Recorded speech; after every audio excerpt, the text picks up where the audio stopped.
नागपुरातील नीटच्या विद्यार्थ्याला अबुधाबीमधलं परीक्षा केंद्र मिळालेलं आहे। नागपूरच्या अब्दुल्ला नावाच्या विद्यार्थ्याला अबुधाबीचं परीक्षा केंद्र मिळालं।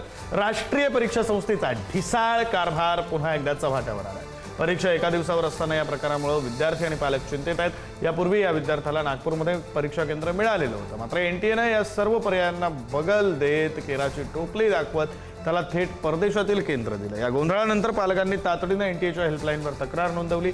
अधिकाऱ्यांनी आपली तांत्रिक चूक मान्य केली असून परीक्षा केंद्र बदलून मिळण्याची शक्यता आहे।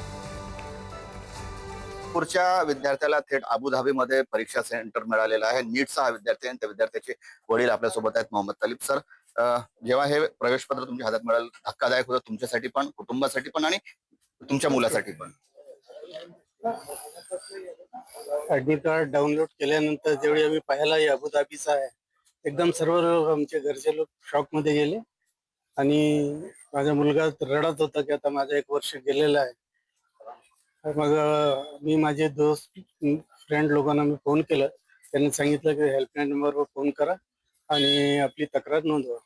मग आम्ही फोन केला तर त्याने एक मेल आयडी दिला, त्याच्यावर मग तुम्ही आपली तक्रार मला पाठवा।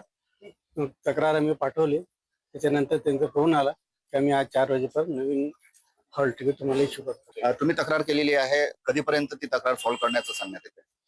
त्यांनी 4 वाजेपर्यंत नवीन हॉल तिकीट पाठवण्याचं कबूल केलेलं आहे। आता पाहू, 4 वाजेपर्यंत इंतजार करू आपण। जर आताही बाहेरचं मिळालं किंवा नागपूरच्या बाहेरचं जरी मिळालं तरी शक्य आहे का? आणि जर शक्य नाही झालं तर मग भविष्याचं काय? नागपूर म्हणजे आपल्या 3 जिल्ह्यामधून मिळालं तर ते तिथेच आहे, ते आपलं तिथे आपलं होतं।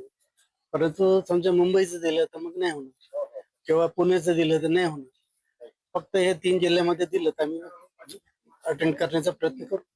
खूप खूप धन्यवाद। जितेंद्र शिंगाडे, पुढारी न्यूज, नागपूर।